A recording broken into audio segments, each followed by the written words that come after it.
And that looks okay to me. Okay. All right. So I think we are good to go. We are trying a massive experiment here, so I'm going to preclude the usual introductions. Uh, hi. Obviously, we're not in the car as usual. Um, Ron is in LA right now. Not that I don't miss it, Yeah, nothing. and my legs being crushed in the front seat. In my dirty ass car that we're lucky I'm not worried works. about that. I trust me, I've been in worse. That's more my own personal insecurities. But you really want to talk about Will Smith, and I wanted somebody to talk about this movie with because I saw it. I saw it. We both saw it yesterday in our respective cities. Truth, yeah, I saw it at the Universal City Walk in Hollywood. So that was a great place to watch it. So I have to ask, what did you think of Okay, Gemini? so Gemini Man is not a film that we can talk about unless we understand how it got on the screen in the first place, Mm-hmm. and also what it represents to the parties involved. Okay. I think that there are two interests that are not aligned in this film, and they both get served in different ways. Mm-hmm. So like like I usually do, like there one part of my review will definitely be the artistic side, but the other part is like I'm gonna put on my producer hat and the stuff that I know about the industry and talk about it from that perspective too, right? See, I'm glad you're on this review because I came into this movie just insanely tired. So it's I get you. I'm just like I'm watching like I don't know what I'm gonna fucking say about this. I have some idea. So why don't you go first? Okay, so to provide context to this situation before we talk about the film at all, right? So for the people who haven't seen it, right? It's Will Smith, it's Elizabeth Winstead, and who's the dude that's from Doctor Strange? I can't remember his name right now. Not Cumberbatch. No, Um. the Asian actor. Oh. Juan. I know the character's name. I don't know the actor's name. Okay, but Well. yeah, he's a part of it too. And then of course you have Clive Owen, and we have two Will Smiths in this, one older, one younger, Yeah. and Well. that's because they decided to use this deep fake technology that they've been pioneering for years. Mm-hmm. Before these videos have been showing up on the internet, they've been trying to do this for a long time. Believe it or not, they first tried this on Face Off with John Travolta and Nicolas Cage, right? And uh, to a fair degree for its time, I guess it works. hey, Face Off's still amazing. I don't care what anybody But says. yeah, but that's sort of where that idea comes from. Yeah. The technology aspect. They've been trying to make workable versions of this forever. Mm-hmm. So there's that, but also um, you have to also understand that Gemini Man as a script has floated around Hollywood for decades. Um, Really? yeah, literally, almost every big name action actor has been assigned to it at some point. So it's Um, kind of like this year's Passengers, kind of. Something like that. Yeah, like there was one point where Sylvester Stallone was doing Gemini Man. Oh my god, Now what's funny? I What's would have funny loved to about see that. this? Now, what's funny about this, the stuff that I know, hearing things that I do, is that Stallone is not the type to leave his script on the table, though. If a script is being developed for him and he doesn't like the other way it's going, he takes the pieces that he likes and he walks. So some of these movies that he has made over the years were a result of other movies he was scheduled to do. For example, you're gonna love this. So, Okay. and I've been doing my research just to talk to you about it. So, so, for example, Beverly Hills Cop was originally written for Sylvester Stallone. Oh my god. Okay, now, hear me out. Hear All me out. right, all right, all right. So Sylvester Stallone was going to name the character instead of Axel Foley, it was going to be named Axel Cabretti, Oh, and he wanted to be called the Motor City Cobra. Sound familiar? His version of the movie, he walked with it and turned it into Cobra. Okay, oh, okay. okay, So okay, okay. here's my guess, and this is just speculation. Hmm. His version of Gemini Man became Demolition Man. I was thinking the exact same thing. And that's so that's what Phoenix. yeah. So yeah, the back history to Gemini Man is that they've been trying to get it made for years. Mm. And some people will walk in, some people will walk out. Now, here's the reason why I think the powers that be chose Will Smith. Number one, you want to use this brand new technology you have, right? Yeah. And you want to see if it works in film. Will Smith is the perfect subject to do this. I just got a notification there. Yeah, I know. You're good. You're good. So Will Smith is one of the perfect actors to do this because we have literally seen him in reference from the young version of him all the way to the aged version of him. So we as an audience already have visual reference for what he looks like. So he's the perfect person to de-age and stand next to each other and be like, wow, it fucking looks exactly like him. I mean, you know what I'm saying? Like the one part I was really disappointed with this. Well, one of the many parts I was really disappointed about this movie with is there's a part where he goes, so you're growing up in Philadelphia, and he did not say born and raised. Bro, I was waiting for it too. When he came in with the Philly hat, I was like, bro, he's gonna do it. It's like, no, he's gonna do it, but he didn't have nearly enough self-awareness. Bro, I was disappointed as well. But yeah, so because we have the image of Will Smith in Independence Day, Bad Boys, these types of movies are burned in our skull. So his facial recognition and likeness as a young man really works in this movie because we have that cinematic reference for both. We've seen it in action for the most part. For the most, well, I mean, like I said, strictly talking about the tech. I'm not talking about how it's written or the way he interacts with himself. I'm saying the gimmick was young Will Smith, old Will Smith. I'd say for a good 89% of that movie, it works in that way. He can stand right next to him, and it's like, holy shit. Towards the end, you could tell they got a little sloppy, and you could see the other actor's face through the CG. Which was disappointing, but it held strong for quite some time in that movie. It did. I will give it that. I suspended my disbelief for quite a bit of it. So there's that tech part, right? Why Will Smith? Because of that. Okay. Yeah. Then you throw the script situation and the people trying to get the movie made, around that, right? Yeah. This feels very much like a 90s action movie. So again, it should be like, peanut butter and chocolate.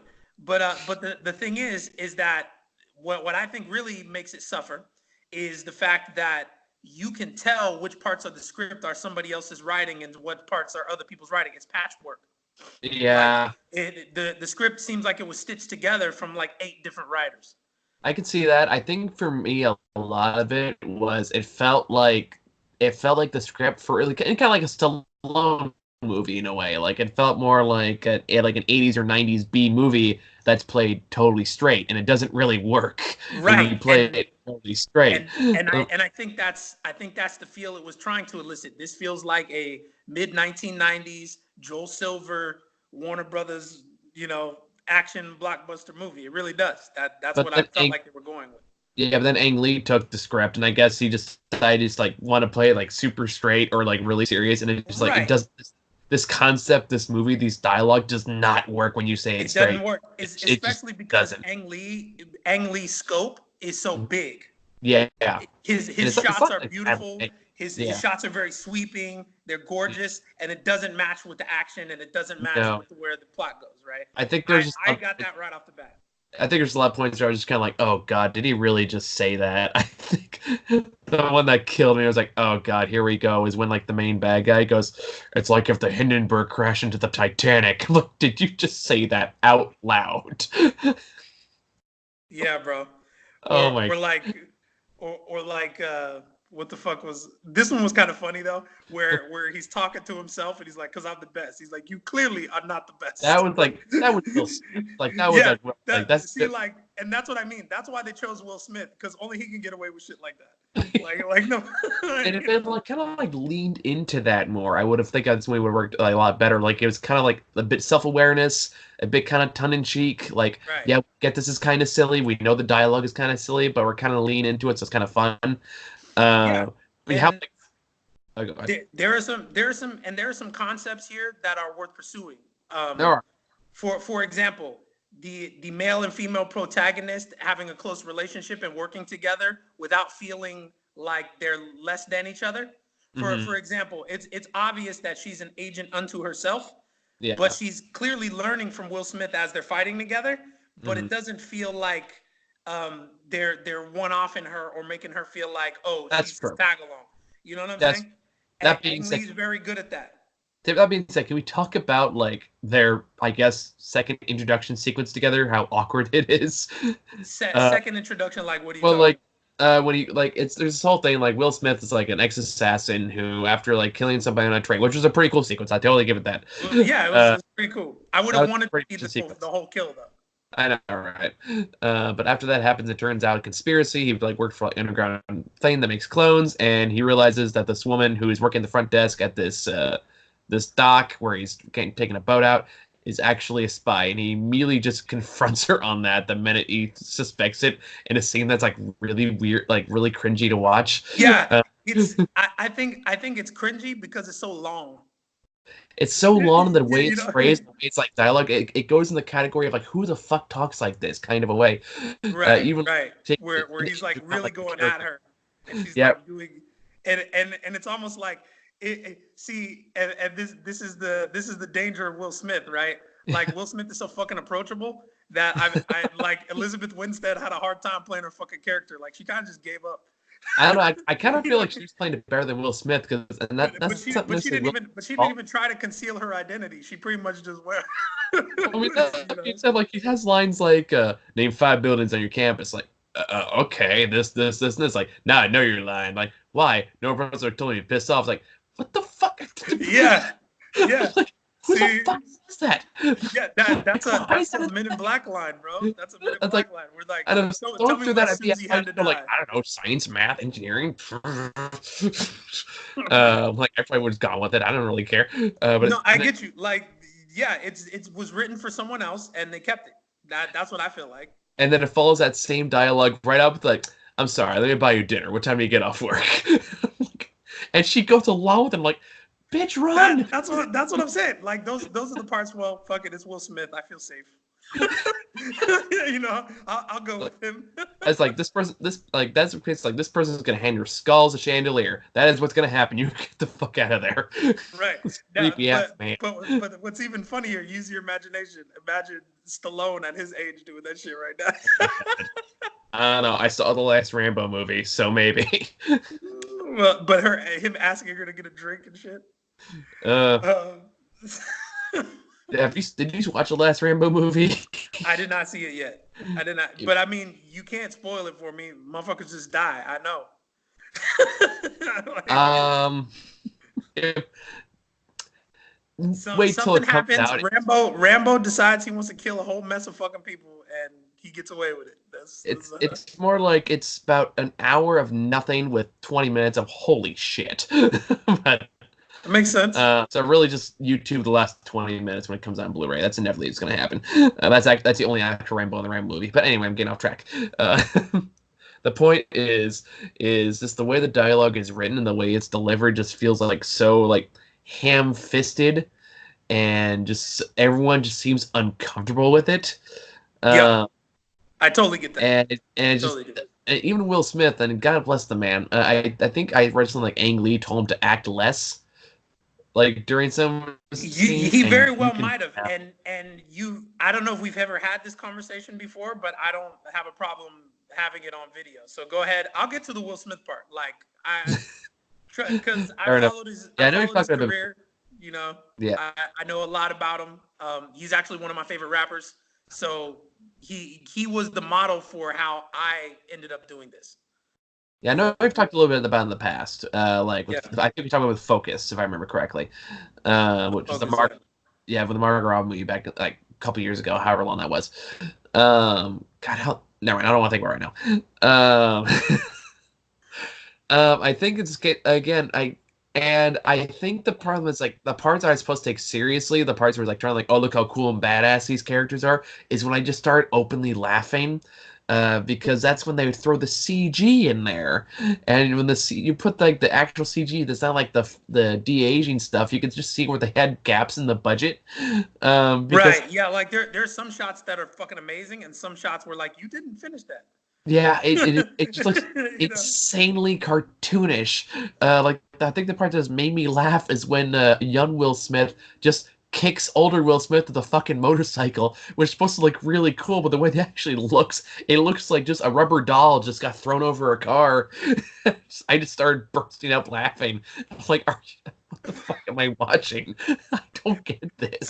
So yeah, okay. So to their credit, and honestly, when I watched the action sequences, there were very few cutaways. So Mm, that so yeah, so that and you know me, I'm all about that. I'm like, yeah, if you're gonna do an intense action sequence, the actor got to do 80%. You use the stunt guy for the stuff he absolutely cannot do.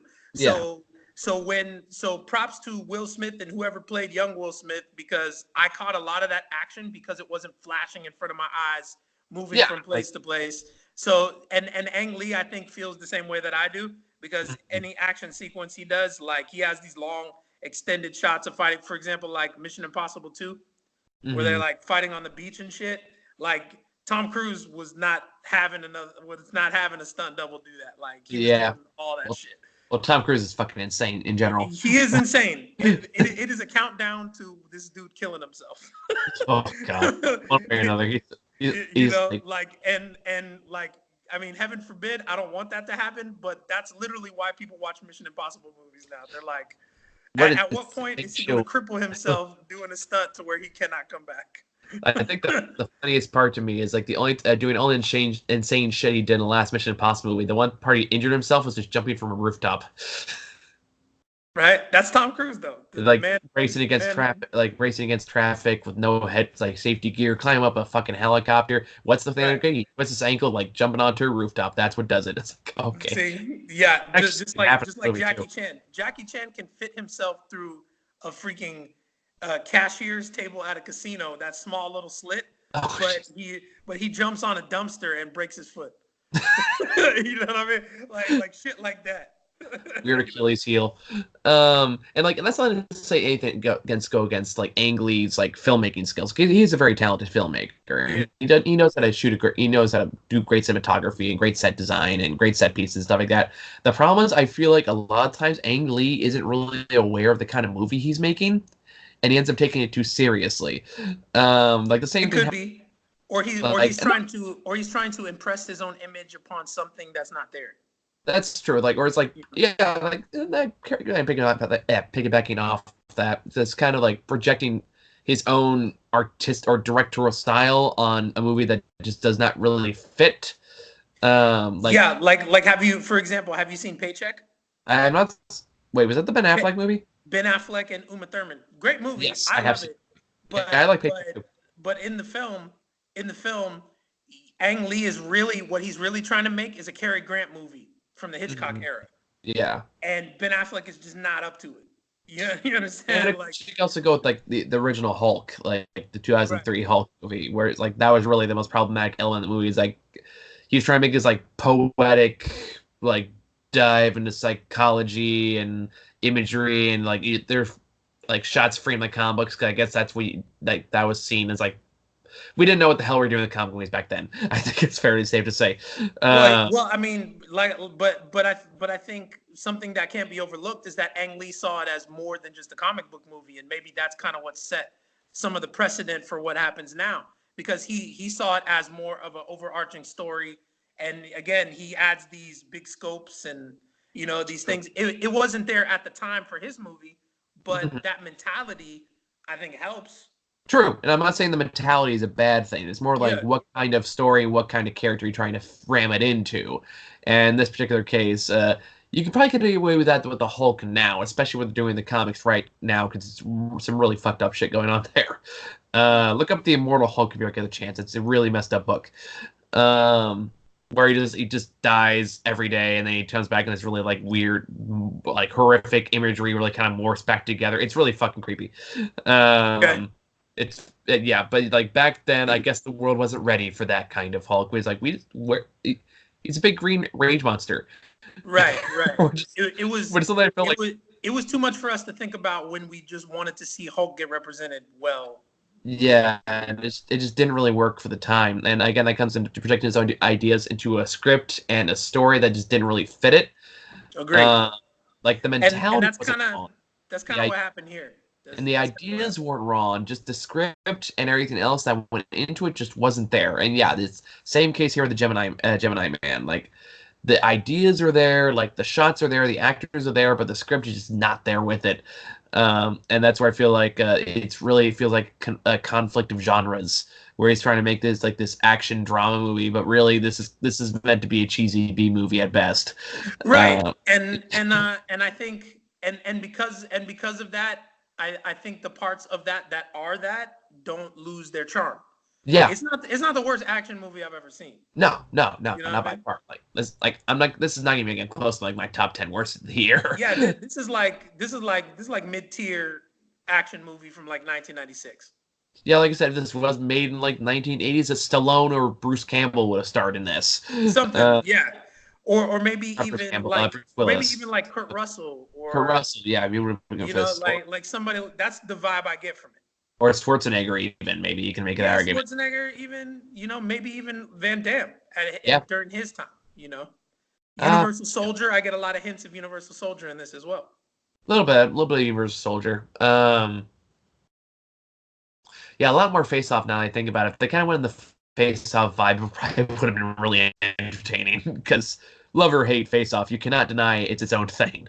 Who doesn't like Face Off? It's a great idea, man. People don't like fun or Nicholas. It's a great idea. I mean, like the acting wasn't bad. Like I'm cool with Face Off. Oh, I love Face. I like I Face Off forever it goes. Yeah. Oh, And I remember everybody tripped out when that trailer debuted in the movie theaters. Like literally people was like, people were gasping and shit. You know what I mean? Like, no, for real. Like the way they shot it, where he talks about the villain and he's like, I figured out how I'm gonna beat him. I'm gonna become him. But it's John Travolta's face, or no, I'm sorry, it's Nicolas Cage's face with John Travolta's voice, and people was tripping off that. That was back when we were still believing in movies. We weren't so desensitized and cynical. Yeah, you're not necessarily wrong. I it really comes to like everyone else. There's I feel like there's a lot of limitations. Or like the actual tech that actually used to de-age him when it's just young Will Smith on screen looks really good. Like that's undeniable. But its problems when he has to interact with himself, where things get a little chunky. Yes, sometimes, and also there are some small graphical failures that have to do with Will Smith's with the bottom half of his jaw. Like I noticed that too. Yeah, he had a Superman lip problem there for a couple of minutes. Not as bad as Superman. No, not nearly as bad as Superman. But if you notice, like, do you remember the scene where him and Clive Owen, they're doing like the training exercises or whatever? And they're watching him and they're talking. His lip was like curled upwards, and every time he tried to move his mouth to talk, like it looked worse and worse. Like it was. I love that. I kind of still love it. I think the two scenes I noticed the most is when he's actually fighting himself at one point, which I guess is a shot that took like months and months to make. And like I was watching, I was like, how? Because I know, like, I'm sure they like did their best, like have them like sub in for each other, but it just looked like, for lack of a better term, a Marvel movie without the Marvel like universe of it to kind of justify it. Okay. Oh, you mean the impact of their fighting and how crazy it was? Like again, it just kind of looked like a bunch of dolls just kind of rolling into each other, and I was kind of I see what you mean. You can get away with this like in a superhero movie because you're kind of expecting a little bit of that, because that's just how these characters move. Right. But also Marvel characters and DC characters are modern mythology, right? So we're willing to forgive a little rubberiness or that kind of thing, because they're supposed to be godlike. Yeah, exactly. So you can forgive that for that kind of movie. You just kind of like you go along with it. Like again, there was this last Spider-Man movie involved a person with a bowl on his head that can make magical images appear. So like we're like, okay, which I liked, by the way. Oh, I didn't get a chance to talk about that. That never did. Now that was a Spider-Man movie. The first one, I wasn't feeling it. But I will say this, to your credit, you were right to give them space to get it right, and they did, in fact. They did. I know that Far From Home, as much like Homecoming, Far From Home was much better. I do agree. Yeah, Far From Home was, to me, that's the definitive Tom Holland Spider-Man movie at this point. I agree. And thank God the whole Sony thing worked out. Yeah, apparently he had a big part in that. That's what I've heard. Yeah, because Yeah, that was the case where like they're gonna work it out, guys. Come on, there's way too much money on the fucking table at right. this point. And Bob Iger stepped down too, so maybe that was like the last deal he made. You know, Did Bob Iger step down? he's stepping down at the end of the year. He announced that I want to say a couple of days ago, maybe a week ago. Oh shit! Well, who's taking over? But he was really open up about Star Wars and how he said they oversaturated too soon, and he was looking back like in hindsight of his tenure. Yeah, he was right. He's definitely, I know he's right. I think he's right. We've had this discussion. We're not going to do it on Skype today. Yes. Yep, and in December we'll have another one. Oh God. Here we go again. Hey, don't hate the player, hate the game. Can we at least say the Mandalorian looks cool? Mandalorian looks cool, but I think it's too late, bro. We'll see. I'm willing to give it a fair shake. I think it's too late. I think these numbers are going to keep. I'm talking about the fans. I think there's a mass exodus going on right now. Well, I've talked to a lot of the Star Wars fans. I may not necessarily be a bad thing. Not present company excluded, of course. Hey, no, I'm totally good with that. There are some. The fact of the matter is that I know this is a sidebar to Gemini, but the fact of the matter is that the fan bases are not made of all entirely coherent and well people, right? Some people go into fandom because that's the place where they feel safe. It's a place where they can hide out and not have to deal with certain issues, right? Okay. So, those people do eventually show themselves. Yep. And that's unavoidable. It's unavoidable. Oh yeah, that's fan culture. I just made a whole video about that. Go watch the DuckTales Into Spider-Verse video. I edited it, and it was great. I know you did. It was fun. Very happy with that one. Go check it out. I'm still waiting to advertise the damn thing because Sony won't let go of their goddamn copyright claim. For which one? For Spider-Verse? For Spider-Verse, they're the last holdouts. Even though you paint them in the best positive light ever, Sony are such whiny bitches when it comes to their copyright stuff. I guess Disney dropped theirs, Warner Brother drops theirs. Sony's like, no, we're gonna just wait this expire the old-fashioned way, motherfucker. I guess reviews. So I guess it's a glowing review of Spider-Verse, very much which is so. Completely deserving. Oh yeah. Because we beat down on Sony a lot because their properties, they just haven't been able to get them together, but they got it. Yeah, they got it done. Well, only because of Phil Lord, I'm convinced. I'm sure of it. Well, also Miles Morales is something that's already baked in. Fans have already had that reaction to him and grown on him. No, I'm glad the character got the spotlight. He was very much deserved. I think it was the thing with Into Spider-Verse has all the trappings of Sony's mistakes in the past of throwing too much at the wall and seeing what sticks. And I think it only works because it's impeccably written and impeccably paced. Truth. All of that is good. Oh, speaking of that, when you said I remember the review. I've been meaning to tell you this. When you did the review and Miles's uncle takes him down into the lower train station. It was a chamber. If you ever run into a New York graffiti artist, they're gonna be very mad with you. Okay. because that is hip hop reference. That is the writer's bench. That's the most famous graffiti art spot in New York. Okay. It's a rite of passage for you to go down to the writer's bench and do your piece. So I plead ignorance. All right. Just telling you. Because I knew nobody was going to tell you, but...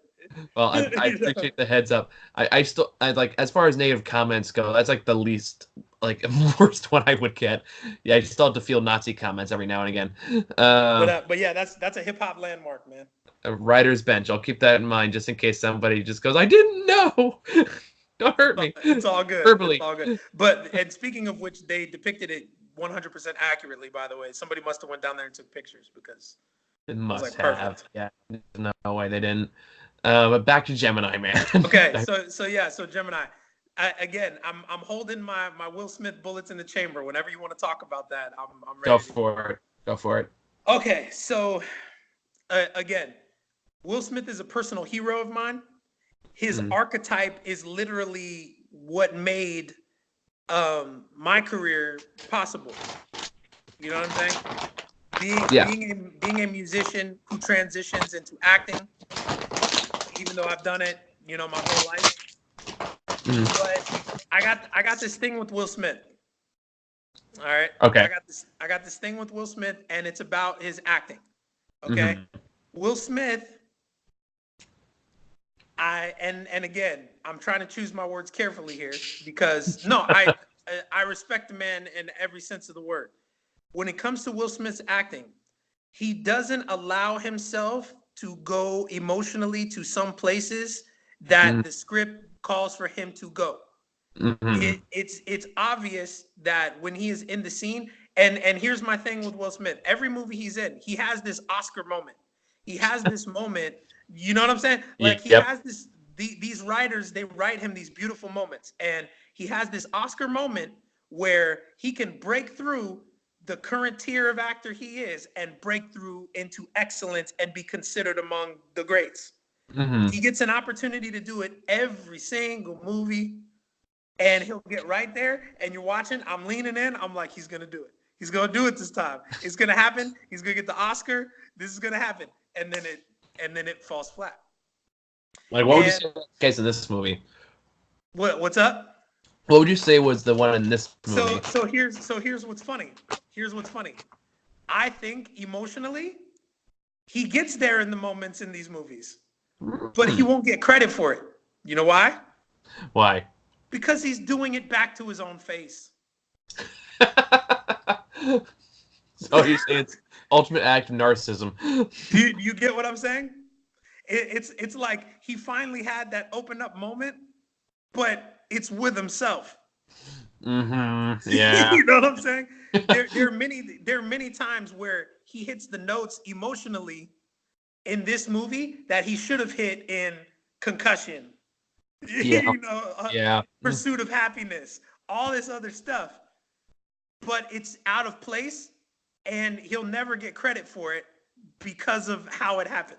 Yeah, I can see that. You know what I'm saying? He is finally, I feel like he is finally on a level where he understands himself enough to get to these places, but he won't get any credit for this one. Yeah, people are going to forget about Gemini Man in a few months. I'm calling it right now. What's up now? People are going to forget about Gemini Man like a few months after the movie bombed. It not necessarily because it's bad, but it just so happens that, Joker blew everybody's brains out. Don't get started. to make, but I mean, like, blew everybody's minds as an audience. Apparently, they loved it. I still haven't seen it yet. I thought you were going to see it yesterday. What's up? I thought you were going to see it. I was going to see it yesterday. I was going to do double feature, but people are literally in LA. You got to understand that people reserve seats for movies, and if you don't reserve a seat 2 hours before, you're not going to get in. So I mean, they got that that's pretty much the case over here now. Oh, that's how it's happening now over there. Well, pretty much. I remember a time in the Bay where you used to be able to just walk in. You can't do that over here. It's slowly converting to like everything to reserved seating now. Okay, but maybe that's because they have better seating and they got the adjustable chairs and all that shit. Yeah, everyone's kind of doing a makeover recently. But yeah, so that, long story short, I didn't get to see Joker yet, but I saw Gemini Man because literally nobody was in the theater. There's like 20 of us in the theater. We had strong feelings about Joker. What's up? We had very strong feelings about Joker. I saw some of it. I saw some of your review. Yeah, not a fan. Not a fan. I figured you wouldn't be. I figured just based on what I've known. I got a perspective on it. We can talk about it later. Yeah. Anyway, Will Smith. So Will Smith, I feel like, honestly, nobody's gonna notice, but I feel like he did it. In particular. So the way he describes himself to the other version of himself, the meticulous detail in which he dictates back to his clone, his thoughts, his fears, his weaknesses, everything. You know what I'm saying? Like all that's like the meat of who that character is. And he had a genuine fucking moment with himself. You know what I'm saying? Like, Read a little cute. I would grab his reading a little book that just says what nepotism means to me. But yeah. So again, these scenes, you're not gonna notice them because you're so distracted by the tech. Number one, Yeah. and number two, to give him credit for that almost ain't fair.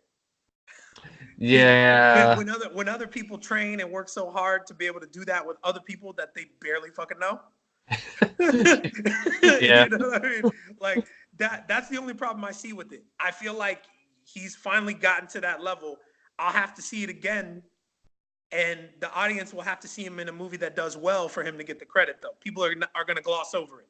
Well, I could think of one movie where he reached that moment, I think. Where do you think? Winter's Tale.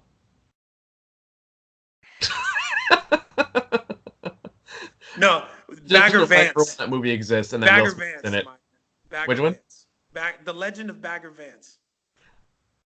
Just go watch it. Just go watch it. Is that a real one? I don't even think I've heard of that one. That's a real one. It's a real one where he plays a magical Negro who helps this white dude become better at golf. So Aladdin. No. And I ain't even talking about that. Like I don't even acknowledge Aladdin as a movie. That's the best part of it, to be fair. I believe it. Will Smith is usually the best part of anything he's a part of. He's not trying to be Robin Williams. It's actually not bad. Right. And also like I said, Will Smith benefits from us having seen him grow up in Hollywood from age to age, right? So yeah, we're already familiar with him. He has facial and name recognition, vocal recognition. You know it's him right off the bat. So you get comfortable with him really quickly. Yeah, for sure. You know, and that goes to his strengths, right? Mm-hmm. Yeah. But it wasn't until Gemini Man where I actually saw him finally get to that place where he seemed like he was having a genuinely open performance with somebody on screen. It just so fucking happens that it happened to be himself. And it's kind of funny when you think about it, because the only other time you could really argue that he may have reached that was like I Am Legend, where he's also acting with himself. Yeah, but exactly. But he's doing it with himself. Yeah. You know what I'm saying? He's talking to a mannequin. But there have been numerous times where he's gotten fucking close and in some strange places as well. Like 7 pounds, maybe. We revisit that monologue from iRobot.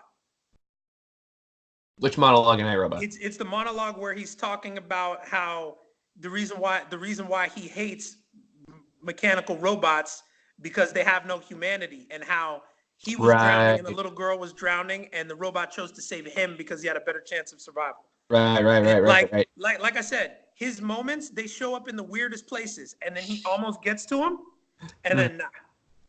You know what I mean? That makes me think of just the weird ass lines Will Smith had to say over the years. In iRobot, it was like, "Tell me something. Is being crazy mean that you're the only sane person in the world? Because if so, maybe I am." It's like, by definition, that probably means you're probably crazy. Yes. Or the one that's in this movie, like that all the time. Or even the one in this movie where like young Will Smith confronts like the main villain who he's like supposed to be like his kind of sort of dad, and he goes, "It's not like you got a girl pregnant and like just made me that way. You made a person out of another person." I'm like, you know what pregnancy is? How do you? But you get what I'm saying. That's another one of his moments. He could have pulled something out of that, but he just didn't. You know what I'm saying? Fair, the script is not helping him on that stage. Yeah, that's supposed to be super profound what he says right there, and he's like crying almost.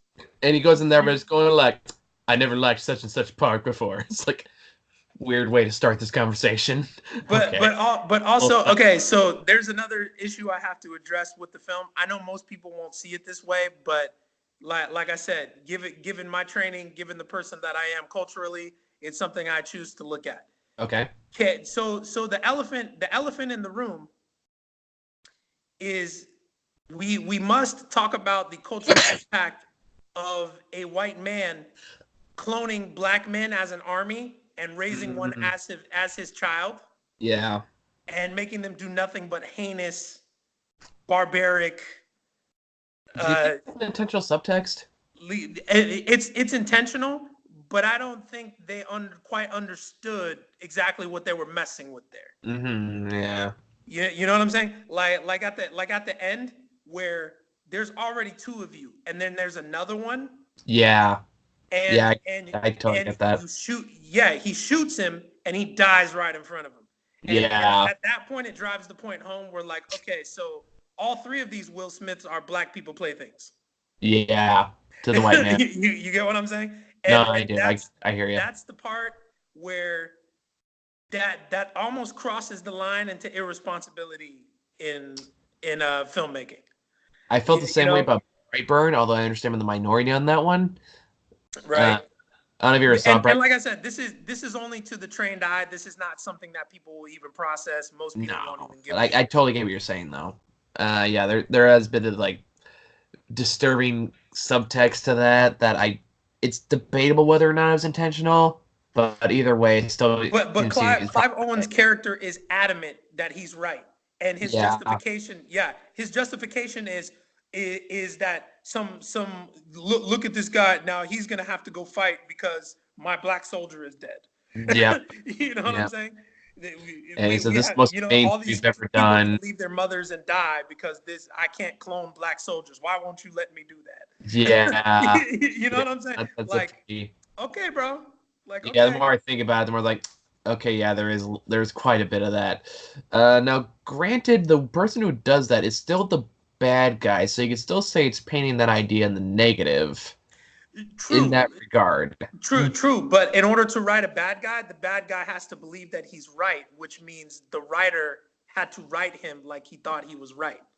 And that's just Yeah, even if you want to serve your militaristic purposes by taking over a continent, doing ops missions, you have to know that what you're doing right there is not morally right. you don't want to paint you don't want to paint the slaver as someone who can be sympathetic or moralize in Exactly. any Like way. just because you raised a black child as your own, you think you get a pass to clone an entire army of black children and send them off to die. Yeah, That you get what I mean? I We're, do. we're I do. reaching Vatican levels at this point. Okay. The child crusaders during the Crusades. Look it up. I won't say anything else. Oh God, I need a break from dark history for a while. Yeah, I won't do it. I won't do it. I don't. I'm watching the news now and making the mouse video. It's like I've done too much digging recently. I need a break. No, I get you. I see you going to war in the comments. Oh yes. I You read them all. I read them all. Oh, you haven't seen the ones I've deleted. Probably not. No, But yeah, so there's that subtext creep in there. It's not a deal breaker for me because I think it was Ang Lee again. He's trying to impress upon us his visions when the structure of his film doesn't support it. Yeah. So there's something deeper to be said there that I don't think he got finished saying. And that's largely because the script and the actual film itself kind of got in the way. Exactly, because he didn't have enough time. You need that. That's like, in order to do that, you got to go like Francis Ford Coppola on it.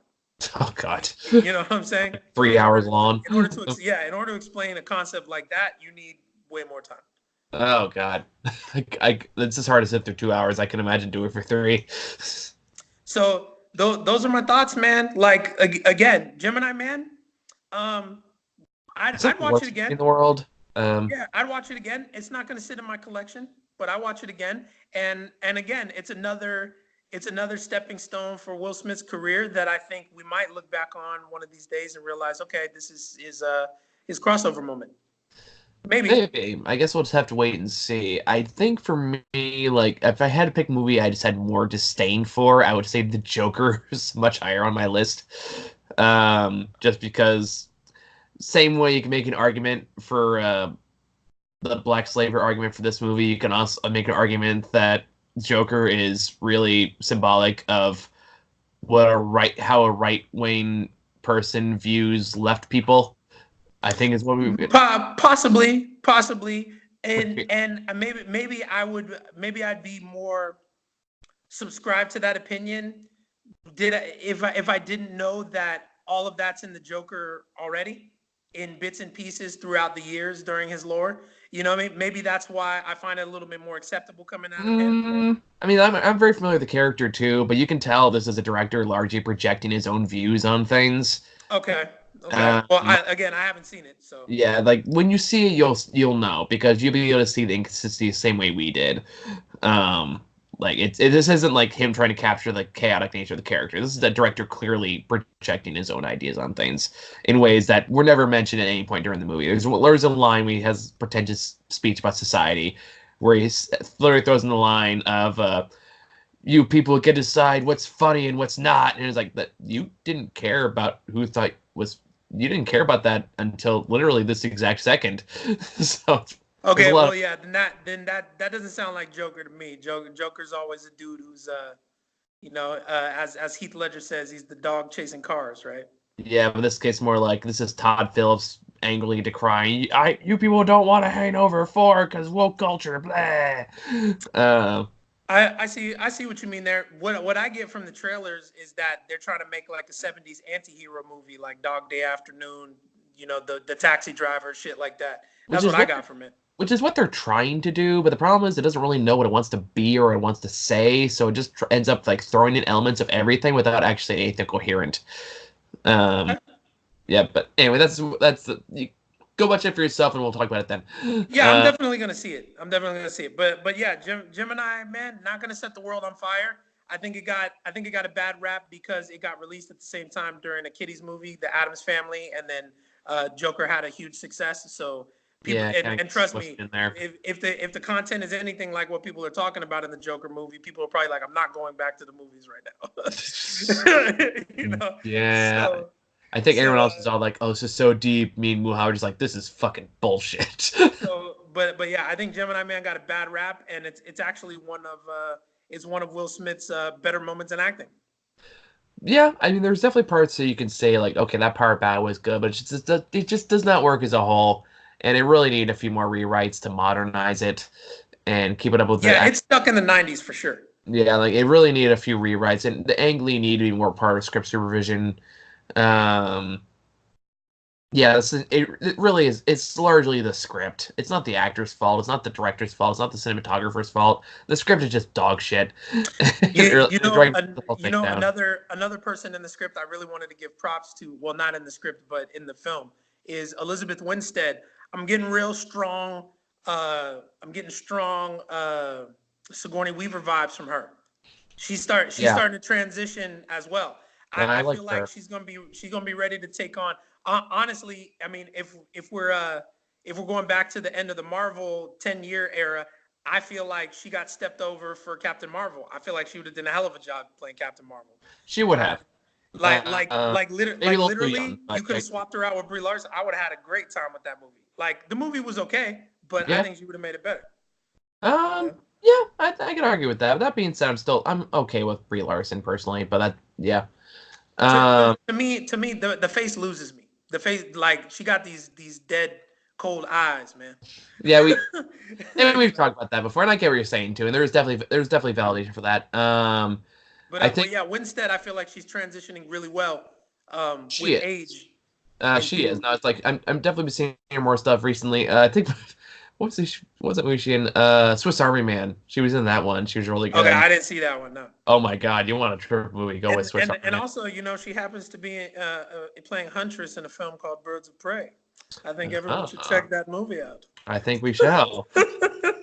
It's funny though, because I was just gonna be me, Muha, going and seeing this, and then I texted Muha, and it's like, "Hey, do you want to go see Gemini Man?" And he goes, "Fuck you! No, I'm not gonna go see that. It's written by David Benioff." I was like, "Who is that again?" He goes, "Game of Thrones, Michael. Game of Thrones." Oh, he's still mad over that. Come on, man. They only messed up a couple times.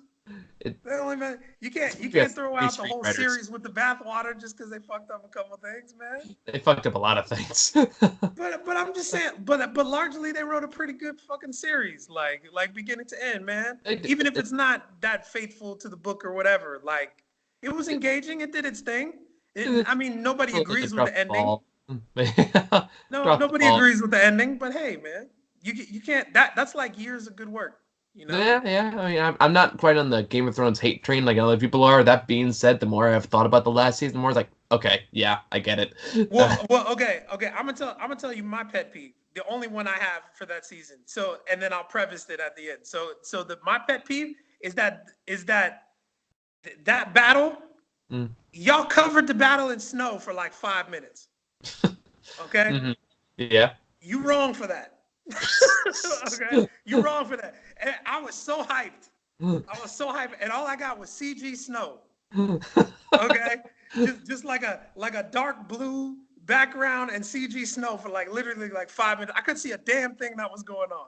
Like what was that? Honestly, okay. And to preface this, okay, so I don't agree with the ending of Game of Thrones, but considering the fact that I have no control over that, Mm-hmm. the ending for the set circumstances that they set up, Mm-hmm. I'm okay with. I I'm think. not. I'm not okay with how it ended. I wanted it to end a different way, Mm-hmm. but since they took that away from me, the set circumstances that they set up in the show is okay with me. All That's right, what I'm fair saying. enough. Fair enough. I can respect that. I think that's all we've got for today. I got like 5 No movies. trailers. I didn't write mine down Okay. because I knew we were gonna do I it this way, saw and I I saw one actually. trailer. I saw one trailer actually that stuck out at me. Oh, And go that's for it. the trailer for Black and Blue. That has not been getting very good reviews.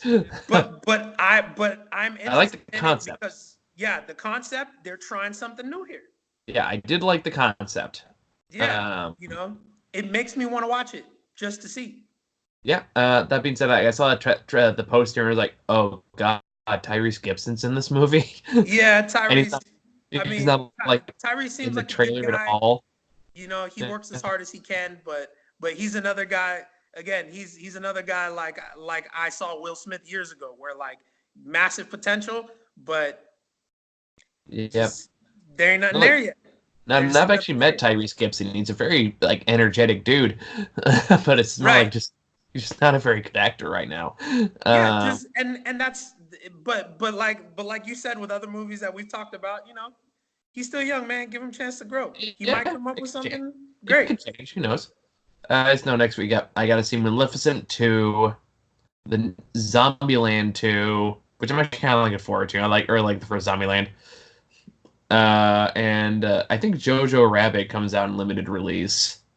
So I've been seeing posters for that. Why are people getting up in arms about some dude playing Hitler? Like, I think it's just because I think just because it is Hitler and he's playing a kid's imaginary friend. I mean, I guess. I don't know. It's people trying to figure he's being mad. It's mostly a lot of people want to be angry about something. Usually, People don't get mad at little Nicky, freaking Adam Sandler, where Hitler's in hell getting pineapple shoved up his butt. there are a lot of people angry about Little Nicky. Well, I'm not. I think But they weren't upset about the depiction of Hitler though. I think it's more like people are just a lot of dude bros defending Joker right now, going like, "Well, why is Joker problematic and Jojo Rabbit isn't?" It's like because Jojo Rabbit actually knows what it is. But also let's not kid ourselves. The Joker has always been problematic. Oh yeah, Okay, this is true. the Joker is fucking problematic. Okay, Not all of them. Adam West Joker is pretty harmless. well, that and that's what I thought was funny, that they chose Cesar Romero's outfit from the Batman TV show to give to Joaquin Phoenix. I thought that was interesting. Isn't that? They're almost replicas. Oh, interesting. They're almost identical. If it was more like that Joker, I probably would have enjoyed it more. That'd been great. Cesar Romero was good, man. I Just like. challenges Batman to a surfing contest. Yeah, apparently they jumped the shark, right? Oh yes, with the bad shark repellent. Good times. And also the lighthouse is out. I would like to go see that one. I don't know if we'd be able to. That was like Willem Dafoe and speaking of Batman, what's his name? The new Batman? Robert Pattinson. Robin Pattinson, Willem Dafoe, and I guess they're in a lighthouse and shit. So looks pretty good. But anyway, I think it's all we got. You got any last words there, Ron? It feels good to do a review again. That was fun. Yeah, it's been a long time. It was So, fun. glad In I case see you in case on the people camera. don't know, I'm almost full time in Hollywood right now, so that's where I am right now. I'm in Sherman Yeah, Oaks. so that's why we haven't seen him in a long time. He's still working hard on everything we got going on here. He is the editor for all the editorials. He's way better than I am. So that's why that's why we Well, collaborate all the time. well, I Um, appreciate that, bro. But also it's just fun to do. I like giving these editorials life that you write because they're really good. So uh, it makes me thank work that much harder. Yes, and so keep an eye out for the new one that's coming out. I want to get a preview for it pretty soon, like within a week or so, I would Yeah, think. I can get that. So my show opens this next Friday, and I have two rehearsals, but the rehearsals are only 4 hours. So over the weekend, I should probably be able to get you like a 4 or 5 minute preview for That's good. Patreon. Do you want to plug your show while you're here? Oh yeah. Okay. So in 2015, 2016, I wrote a book of hip hop monologues for theater. It's called the Milkcrate Monologues. And actually this black theater company in Hollywood that I'm working with called Town Street, they got a hold of it and liked it, and so we turned it into a play. So that was 3 months ago, and it opens next week. Yeah. So if you're in the LA area and you're able to check it out, I'll leave a link in the description. You guys go get your tickets, check it out, and Absolutely. Only $10. Only ten only dollars. Three $10. three nights only. Cheap show. Support your indie creators. For sure. And yeah, so thanks for joining us, Ron, and see you guys next week. Bye bye.